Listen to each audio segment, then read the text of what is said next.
Is that not, there's other things that are more productive. Anyway, we're glad to have everybody today for this April session of the County Liaison meeting. We have McDonald here presenting today with Jesse Gutierrez. But we're glad to have everybody here. Hope that things are going well. I hope that at least some of you in your firms, like us over at EPS, are planning for ways to get everybody back here over the next couple of months. It seems like things are trending in the right direction, and we're looking for ways to get more folks back into the office as circumstances permit. So hopefully we keep trending in that direction. One of the things I like to do on this is just give everybody a chance to say hello. Now, I know some of us have been chatting here for a bit. We've got quite a few on the call here today, on the meeting here today. So if you wanted just to turn on your camera and say hello to everybody, feel free to do so. That'll kind of slide you up towards the front as you do that. And I don't know if we've got enough time here to go and have everybody introduce themselves with the number we're looking at today. So turn on your camera, say hello, and then we'll go ahead and get started. Hello. A few more Hello. There it is. Yeah. Hello, everybody. Hey, everyone. Hello. Morning. Hello, everybody. Morning. The Godfather Mary. Oldberg, Dan Kazmer. Good to see you guys. Hey, Jesse. I see Jeff Good Hamilton morning. down there. Lemke. Morning. Yeah. Hamilton. Byron. Yep. Oh, good turnout. Diane's just said hello. Travis. Yeah. I'm not Mom. turning my camera. Peter just I'm working said from- hello. All Hi. right.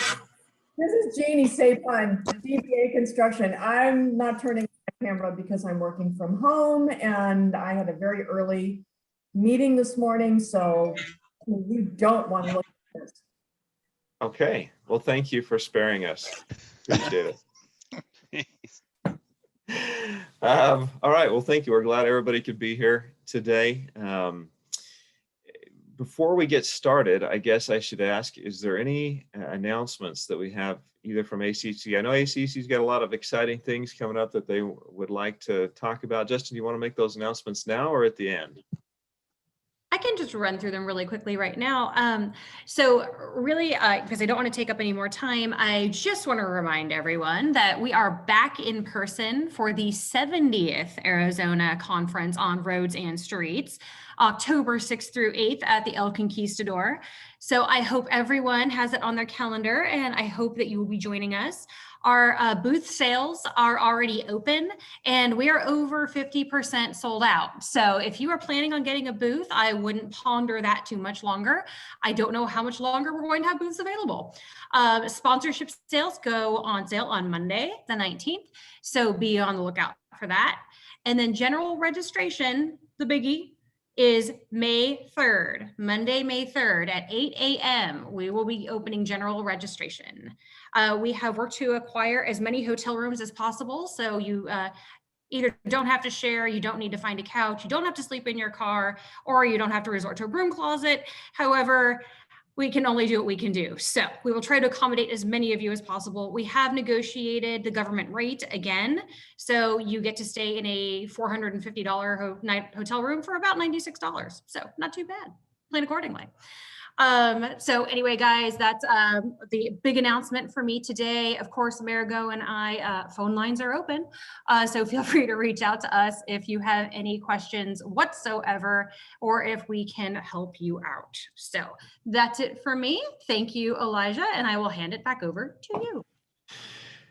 Thanks, Justin. You know how you could tell she's been in marketing at some point. Buy them now. There's only 2 more left. Get your spot before they're all gone. Just right? A lot of late night, Infomercial. Yeah, right. A little bit of an insomniac. That's really where I get it. Bye today. Very good.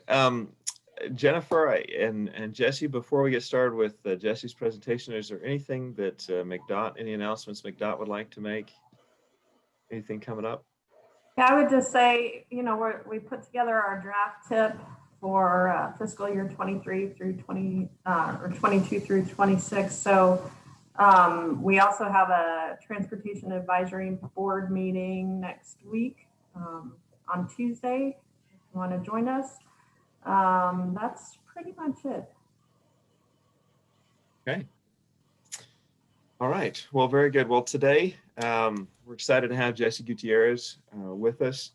Most of you, I think, know Jesse. He's had quite a distinguished career. He's been in this business for over 30 years. He's worked with City of Tucson, Pima County, most recently ADOT before coming to McDonald.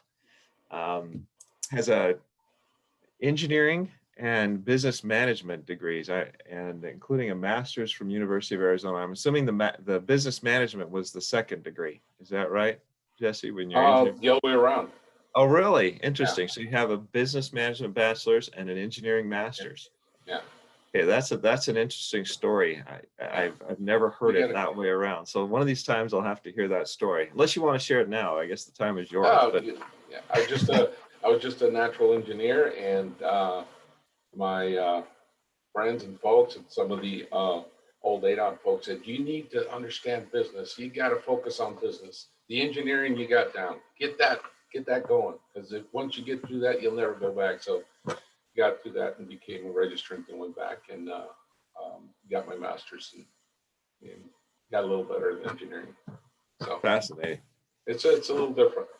Yeah, that is a little different, but that's an interesting story. Well, we're glad to have you here today, and glad that you're now working over there at McDonald, and we'll go ahead and turn the time over to you. Thank you very much. I'll get this presentation started, and here we go. All right. Can you see it there? We're good? Yep, we're good. Excellent. All right. So we'll get this ball rolling here.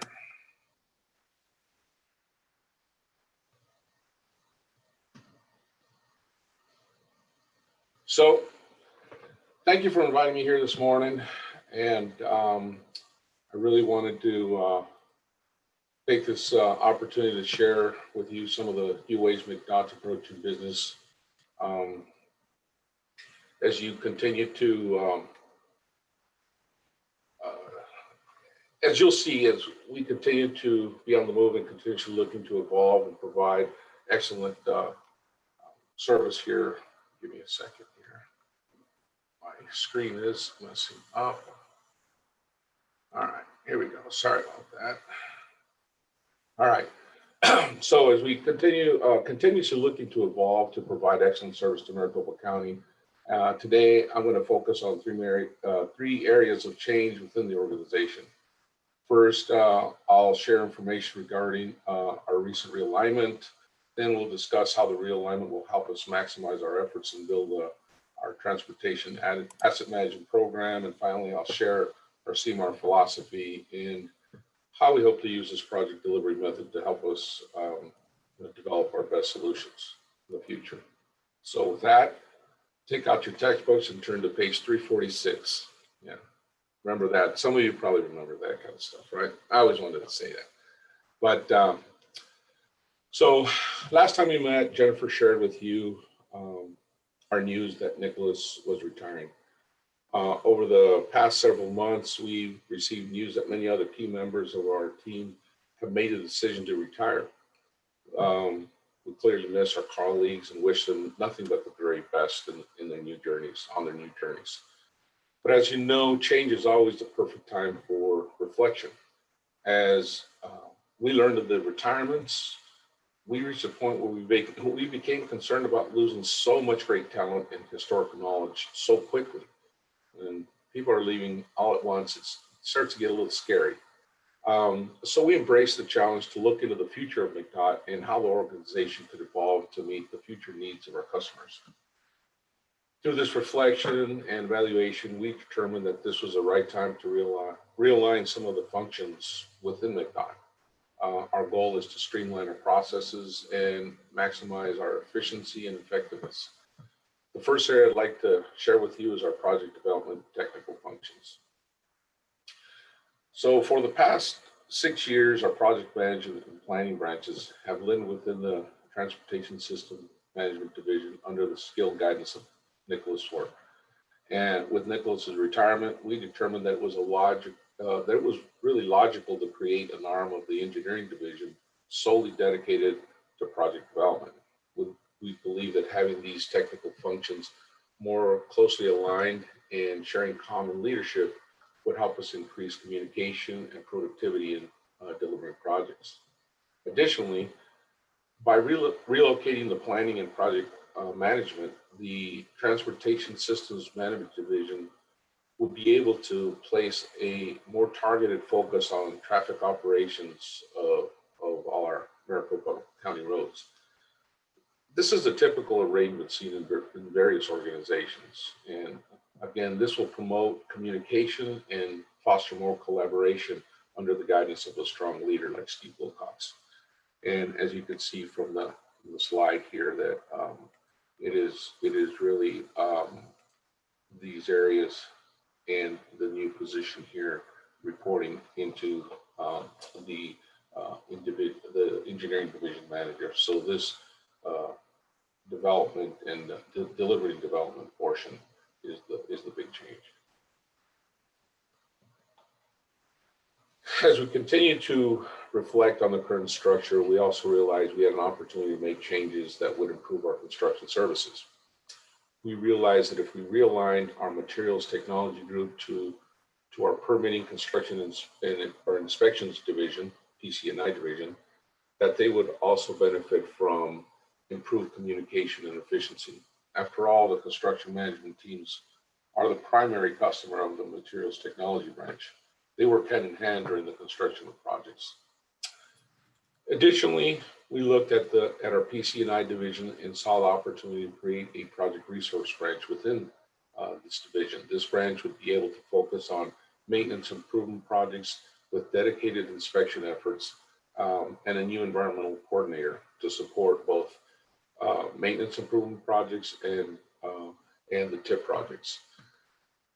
This will improve our ability both to build and maintain McDOT's assets and protect the taxpayers' investments by streamlining the support to these multiple branches and divisions.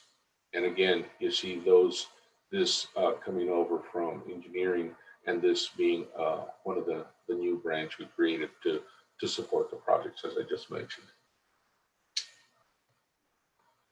With speaking about the maintaining McDOT's assets, we're also realigning many of the key functions necessary to solidify our transportation asset management program into one branch.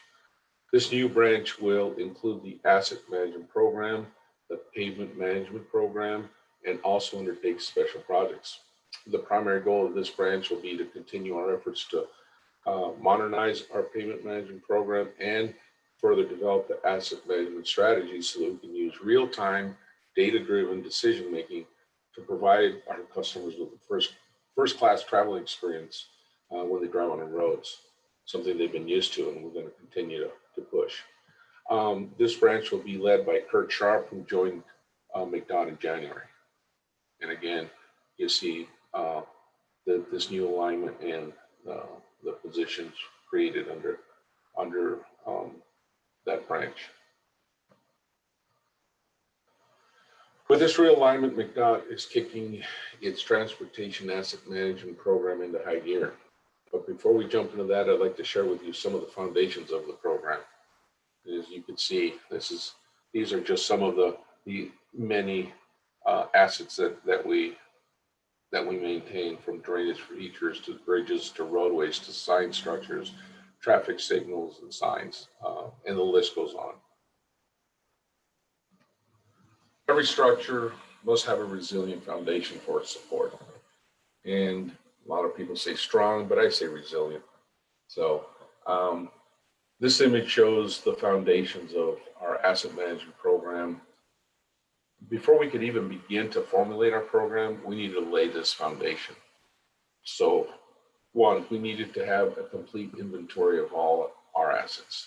This included roads, bridges, signs, signals, cattle guards, everything. I think you get the picture. So that's our inventory.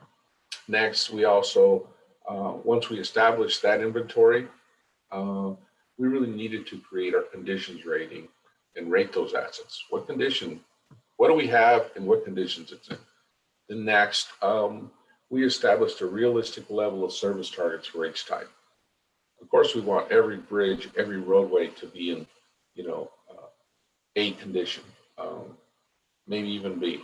A would be best, but realistically, we need to set realistic goals of what needed to be,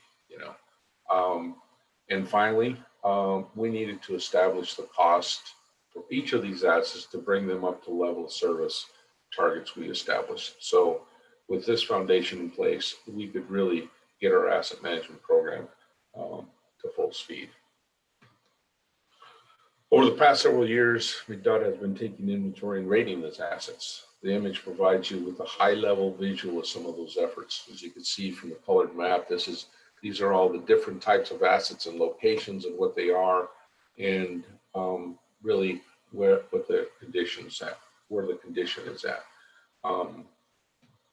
Here's our scorecards, which provide a clear picture of where we need to focus our efforts on our budget. These are the grades I'm talking about. It'd be beautiful if everything was over here in A's and B's, like I wanted my grades to be, but I was more down the middle over here. So my parents didn't think that was funny, but probably not funny now, but that's reality. That's what we're faced with. We really need to try to get our condition as best we can, but we need to also be realistic. As we continue to build our TAM program, we'll have more real-time data to base our maintenance budgets on. This historical data is critical to build our bottom-up estimates by tracking factors like manpower, equipment, and material. So again, a snapshot of the conditions, some of the reporting that we see, and really how we track some of our assets and reporting on those assets. Many of the operations of our roadway division are reactionary, but as you can see from the slide, condition-based budgeting really is a feature of the proactive maintenance program. It's somewhat of a roadmap for the future of our TAM. We look at the systematic way to allocate funds, address the gap between available resources and maintenance needs, what I was talking about in the previous slides. Quantifying, prioritizes the work backlog, provides a compelling budget information. I mean, this is what we really base our budget on. Where are the true needs, and effectively communicates the impact of doing nothing.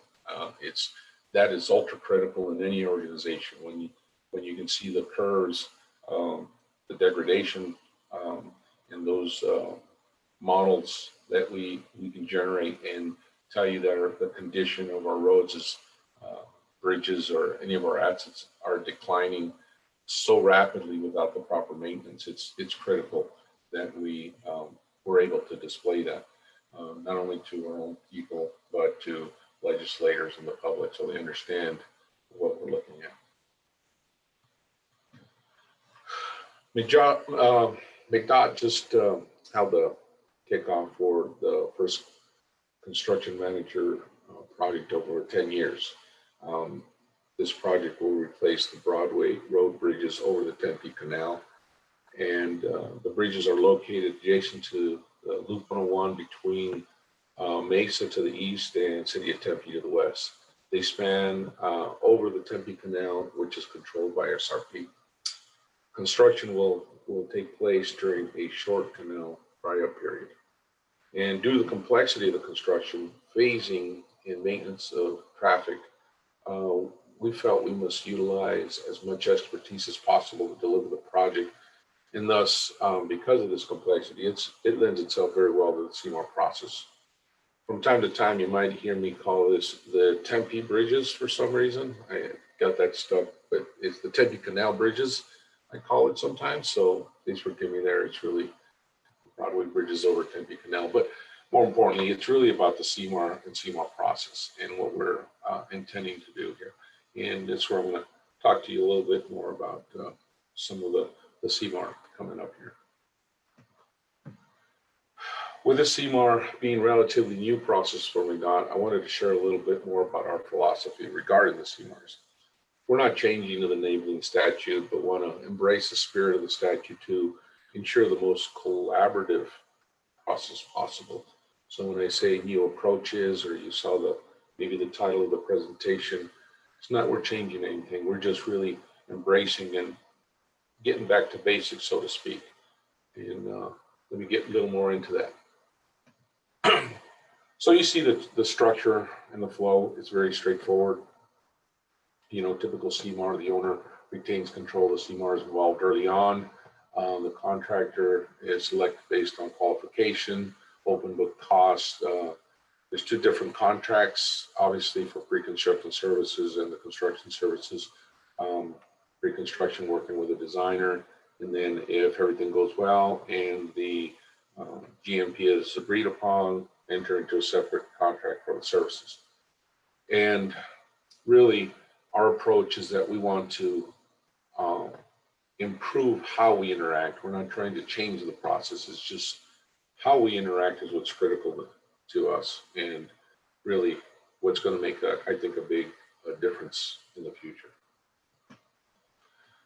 The key to being successful with the CMAR delivery method is teamwork, and I think we all know that. The CMAR process provides absolutely no value without this collaboration, communication, commitment of each of the team members. So it's vitally important that each team member understands their role. This is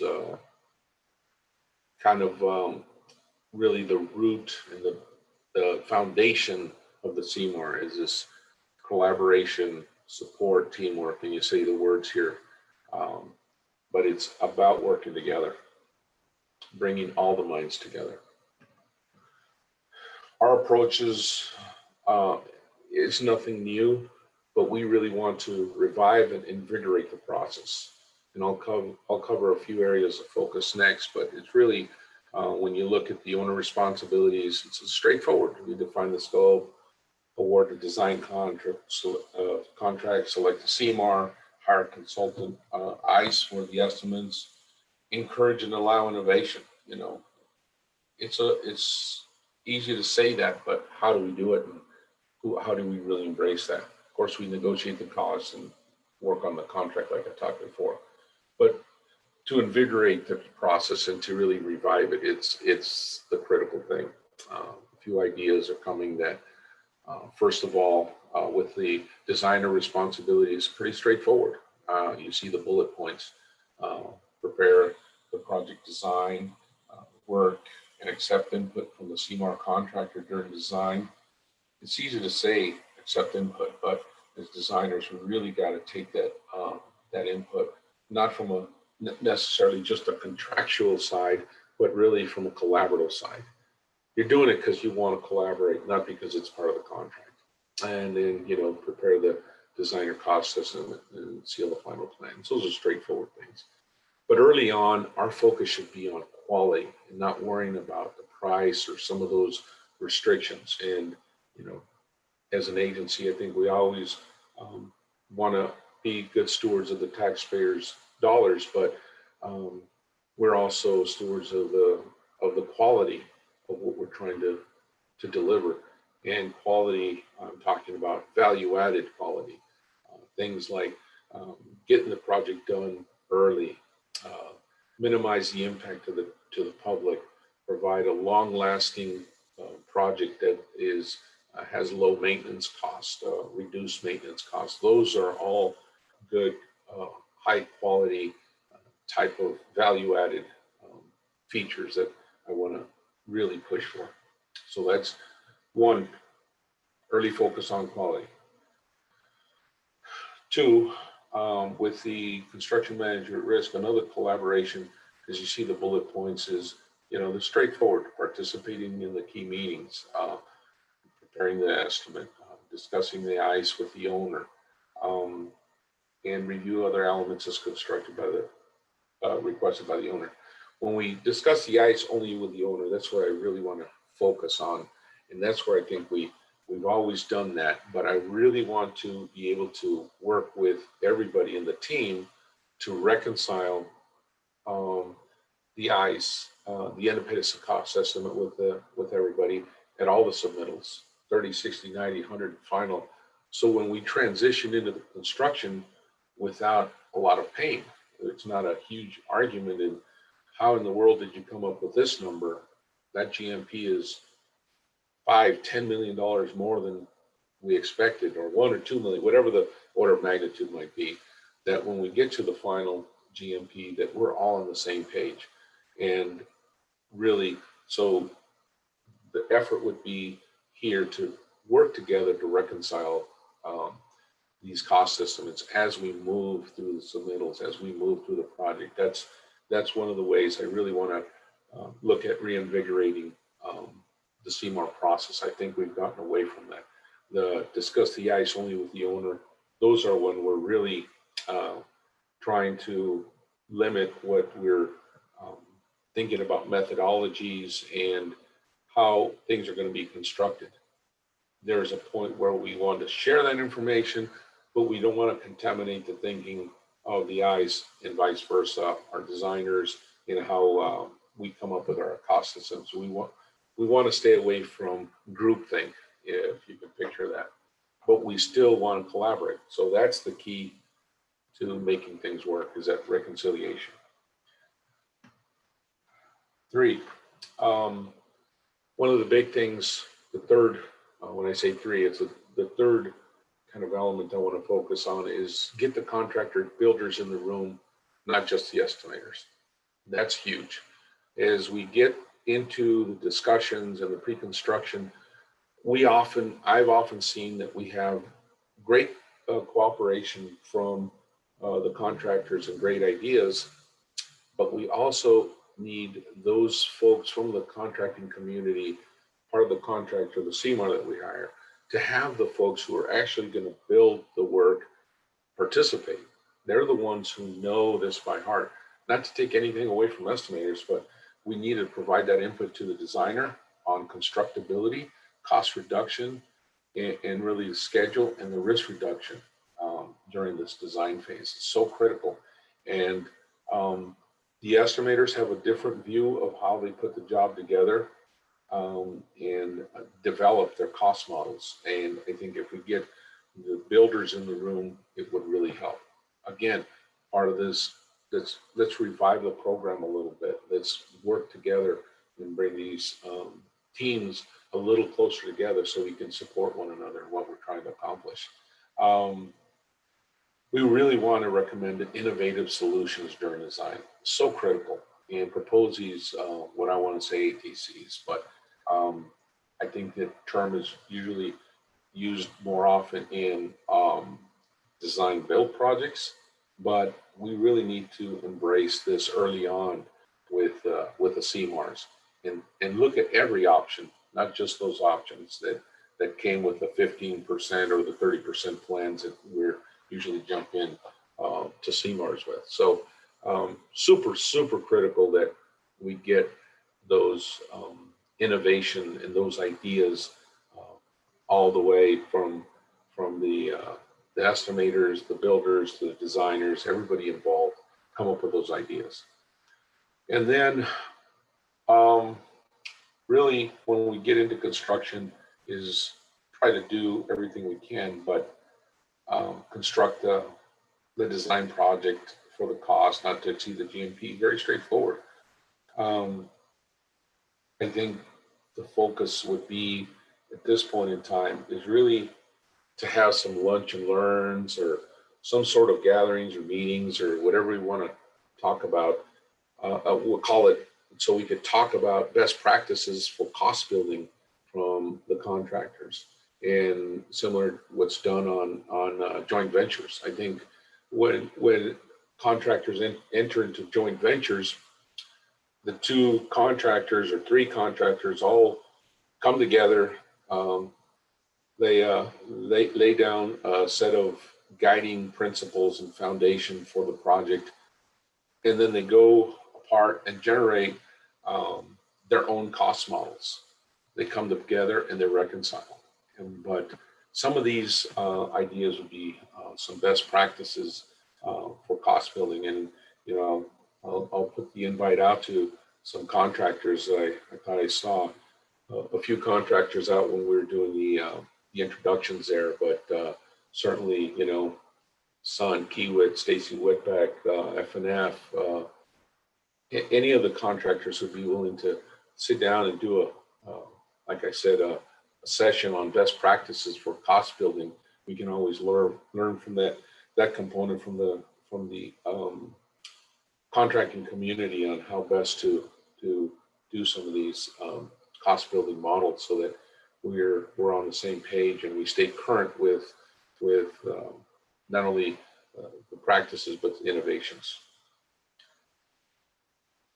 Moving on, as the owner, McDonald depends on each member of the team to fulfill their role to ensure success. We want a project that's built quickly for a reasonable cost with minimal impact to the public. We know that by empowering the CMAR team to innovate to accomplish these goals, it's very possible. We can do this. We can do this together. We want a contractor to help propose alternative technical concepts. We want the entire team really to think beyond the normal construction options when it comes to construction, design, and phasing, whatever it might be. We really want to think outside the box. That's where we look at performance-based practical design, which is the last focus area I want to talk about here. As we're increasingly challenged with addressing system performance, mobility, and safety needs in this current era of financial limitations, it's been a long era of financial limitations. I'm not telling you anything new there, but we've also identified this approach we want to place more emphasis on, the PDPB. And Steve Wilcox and his team here at Mcdonald do a great job of this already. We want to expand on this momentum when we use CMARs. A practical design program really emphasizes a renewed focus on scoping projects to stay within the core purpose and need. And that is, gotta remember that, core purpose and need. And by implementing practical design, we can realize cost savings by using flexibility that exists in the current design guidance and regulations. The performance-based component comes from performance analysis to consider both short and long-term project and system goals while still maintaining the project purpose and need. So together, we get the cost and time savings of practical design, but the proven performance for the long term. On the slide, you see a simple case study that I remember. It's the Burnside Wash to Summit project. The existing conditions were 12-foot travel lanes, a two-lane roadway with 12-foot travel lanes with a 1-foot shoulder. And it was, it seems like a while ago now for me, but it was not that long ago that I was traveling up and down all these roads. And I remember clearly some of those roads that said, calling back and talking to my boss at the time, Mr. Boshin, and telling him, boy, if I get off the road here, I'm going to probably be sleeping overnight because 1-foot shoulder drops off into some really sandy material. And it's a difficult roadway to navigate.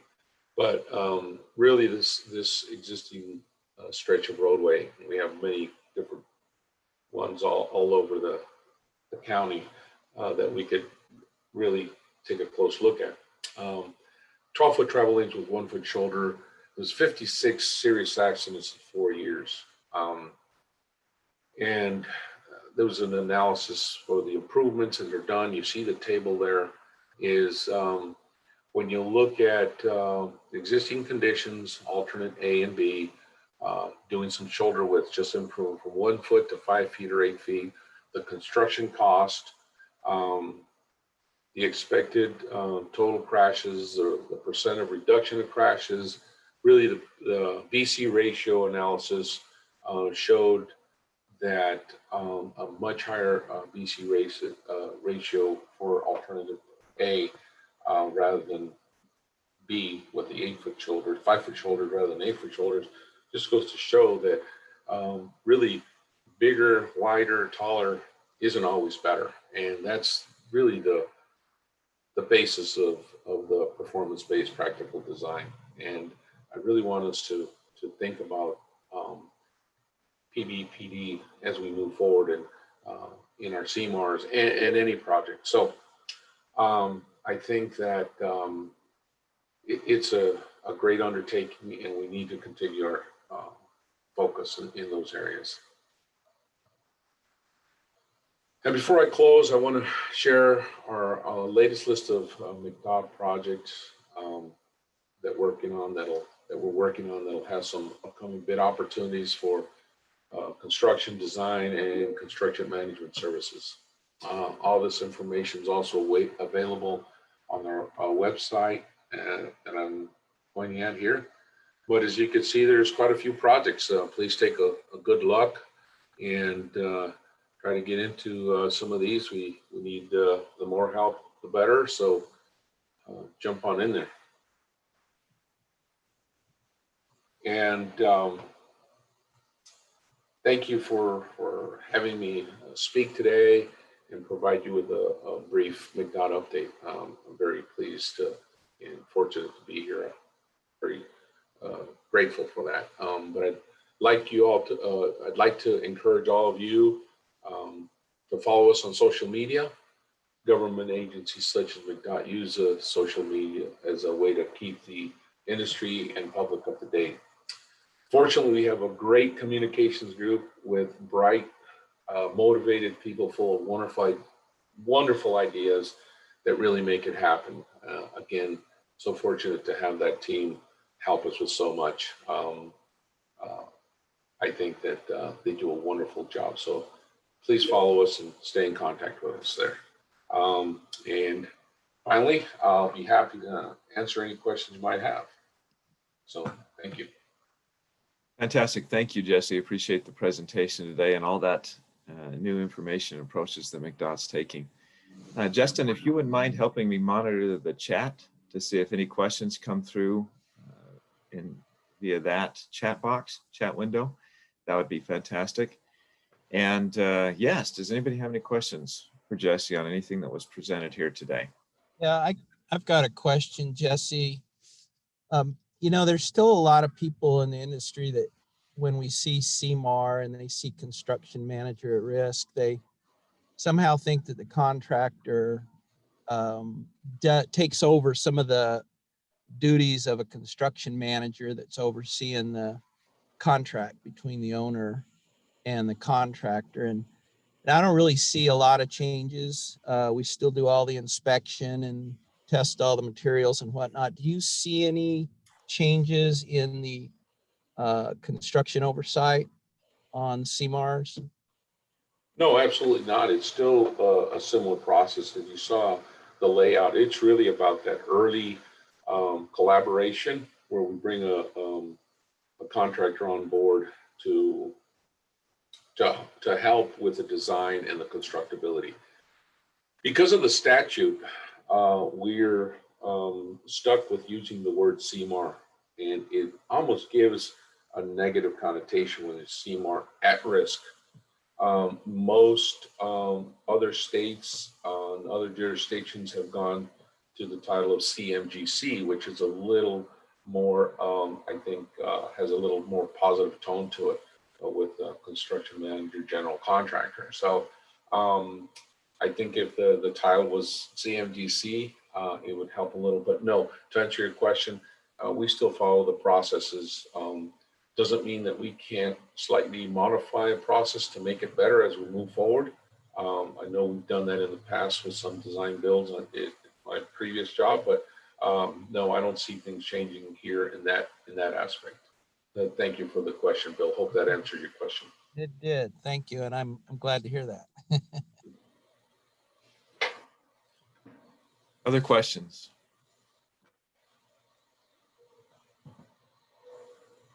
Jesse, I found it interesting that McDonald is looking at the performance-based practical design guidelines.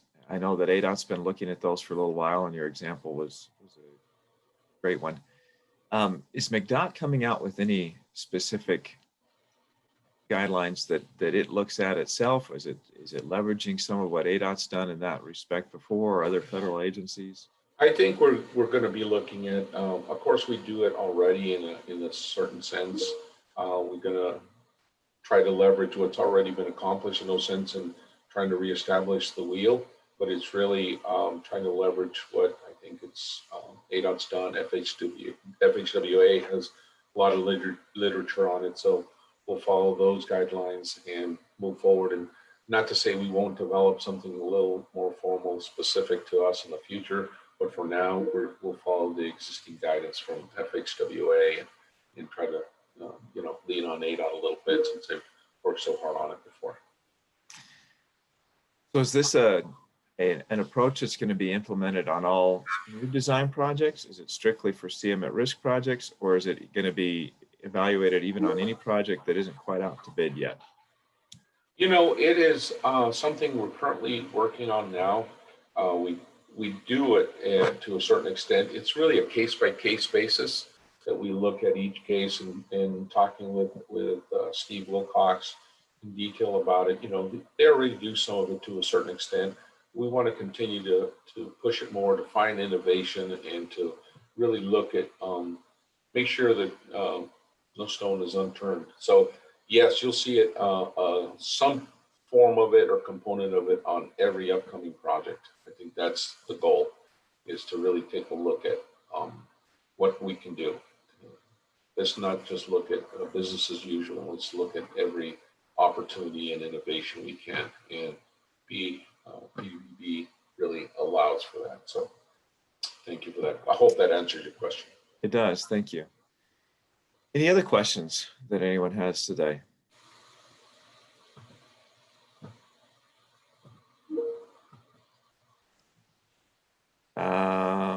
It looks like see. we ahead. just got one pop through from Victoria Bever. How do you plan and manage projects where you own one half the road and a city owns the other half? That's a great question. It's really about the collaboration and how we work with other jurisdictions to make sure that we work in unison, so that when there are improvements, they're done together with a somewhat of a, what we consider in the construction world as a joint venture, more often than not. But it's not always easy, but it's something that we work on very, very hard through IGA's intergovernmental agreements, and sometimes one jurisdiction or the other would take on the full improvement, depending on where it is, the size and scope of the project. But it's really a collaboration.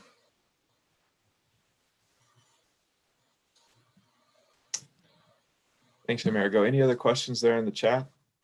I don't see any additional questions at this time. Okay, any other questions from anybody else? Since there are no Right. questions, yeah, thank you. I really appreciate the opportunity. Thank you for having us here. It's great to see all of you, at least on the screen. I can't wait to be able to talk to you in person so I can move around the stage or whatever it takes, use my hands and, pick on Carl a little bit, that kind of stuff. But it's really great to see you all. I hope you're all doing well. Wish you nothing but the best, and I hope you have a wonderful day. Thank you, Jesse. We're glad to have you here today. And we'll go ahead and conclude then our meeting today. Next month, in May, we are looking at having Maricopa County Real Estate Division is going to talk about what we can do in the consultant community to assist them in getting right-of-way acquired. We may also have, some new environmental process procedures coming out from McDonald. We might see both of those next month. We'll see how that goes. Anyway, thank you everybody for being here today. Hope you have a great day, and we'll see you next month. Thank you, everybody. Thanks, everyone. Thanks. Thank you. Thank you. Thank you.